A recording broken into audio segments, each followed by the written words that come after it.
Assalomu alaykum hurmatli tinglovchilar. Men maktab ish ta'limi kafedrasi katta o'qituvchisi Musayev Nafisa Qudratilla bo'laman. Bugun sizlar bilan bolalar nutqini o'stirish nazariyasi texnologiyalari fanidan bolalarni ijtimoiy shaxs sifatida shakllashda dialog va monolog nutqning ahamiyati mavzusida ma'lumotlar berib o'tamiz.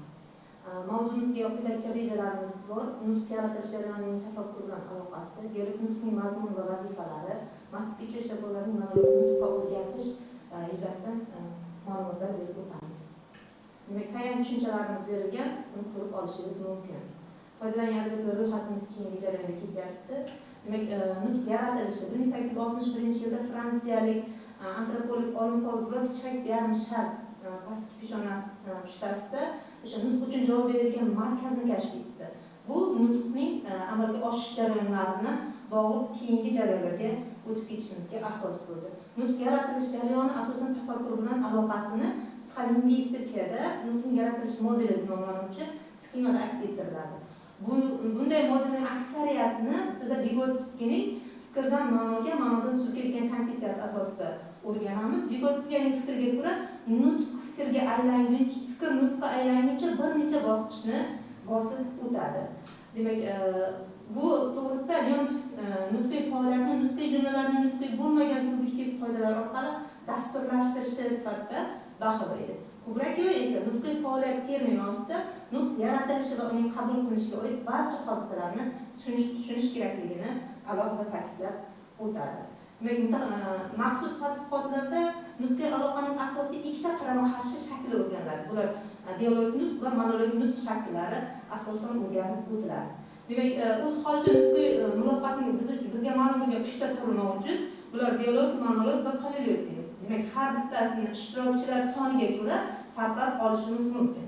Demak, nutqiy ishtirokchilarning soniga ko'ra dialogda 2 ta, monologda yolg'iz o'zi va polilogda bir nechta ishtirokchilarni olishimiz mumkin. Maktabgacha ta'lim tashkilotlarida dialog va monolog nutqqa o'rgatishning o'ziga xos tartibi bor.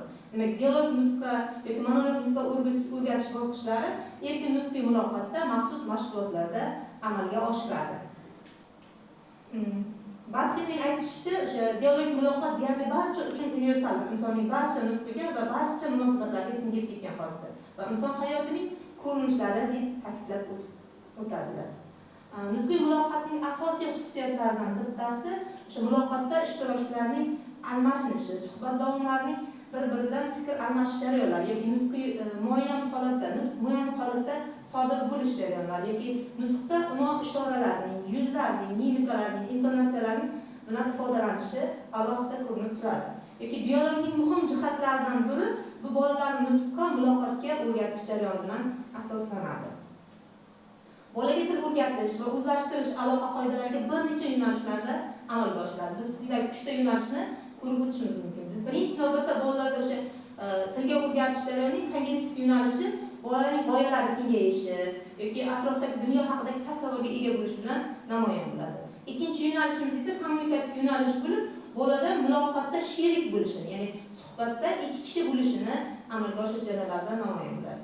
Uchinchidan til yo'nalishi hisoblanib, bunda til birliklari, til jumlalardan foydalanishni boshlaydi bolalar.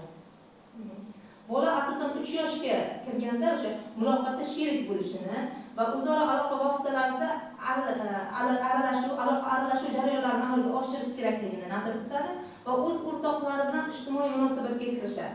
Bu jarayonda bolaning nutqi turli jihatdan shakllana boshlaydi va bola nutqning turli shakllaridan foydalanishni boshlaydi. Birinchi navbatda o'sha dialog nutqqa sherik bo'lishni bilgan bola keyingi jarayonda o'zida alohida nutq paydo bo'layotganligini turli xil g'ildirashlar bilan ifodalash jarayonida kuzatib borishimiz mumkin. Bunday nutqni tadqiqotchilar turli tomondan o'rganadilar va egosentrik nutq atamasi bilan atay boshlaydilar. Birinchi navbatda egosentrik nutq atamasini Piaget fanga olib kiradi va bu Vygotsky tomonidan keyinchalik foydalaniladi. Vygotsky bu nutqni bolaning ichki nutqi, ya'ni o'zi uchun nutq deb atay boshlaydi. Keyinchalik Zedde uni manzilsiz, yo'nalishsiz nutq deb ataydi. Zamonaviy g'arb tadqiqotchilari esa uni xususiy nutq atamasi bilan ataydi. Keyinchalik bu fanda egosentrik nutq atamasi bilan qoladi.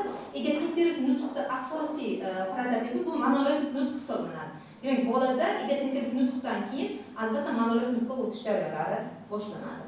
Demak, bola 3 yoshda o'sha nutqda sherik bo'lishini bildimi, 4 yoshga kelib u o'zi uchun uzuq yuluq muloqotlarda ishtirok eta boshlaydi yoki izchil fikrlarni asta-astalik bilan namoyon eta boshlaydi. Savollar berishni, savollarga javob qaytarishni namoyon qiladi. 5-6 yoshli bolalar uzoq davom etadigan suhbatlarda o'z fikri bilan ishtirok eta oladilar. Monolog nutqning asosiy o'quv vazifasi u mustaqillik, tugallangan qismlar o'rtasida mantiqiy aloqaning mavjudligi bilan tasdiqlanadi. Ravon fikr bildirishga o'rganadi. Agar bola monolog nutqda yaxshi o'rgansa, o'zini fikrlarini, ona tilidagi barcha zaruriy elementlar bilan birgalikda ifoda eta oladi. Bu jarayonda pedagoglar quyidagilarni bilib olishlari zarur. Birinchi navbatda o'sha ravon nutqni rivojlantirish uchun asos bo'lib xizmat qiladigan til materiallari nimadan iborat ekanligini, ya'ni bolaning yoshiga mos materiallar bera olish lozim bo'ladi. Ushbu materiallarni shakllantirish mumkin bo'lgan nutqiy ko'nikmalar va mahoratlarni umumiyligini inobatga olish lozim. Va buni oddiydan murakkabga bo'lgan jarayonda bolalarga ketma-ketlikda o'rgatib borish zarur bo'ladi. Asosan bolalarimizga o'sha monolog nutqni o'rgatish uchun hikoya qilish va qayta hikoya qilish yoki o'sha tavsiflovchi hikoyalar, bayon qiluvchi hikoyalar orqali biz bolalarni monolog nutqni o'rgata olishimiz mumkin. Bolalarimiz ravon, chiroyli va aniq gapirish uchun u nutq shakllaridan chiroyli foydalanish kerak. Pedagoglarimiz bunga chuqur ahamiyat bera olishi kerak. E'tiboringiz uchun rahmat.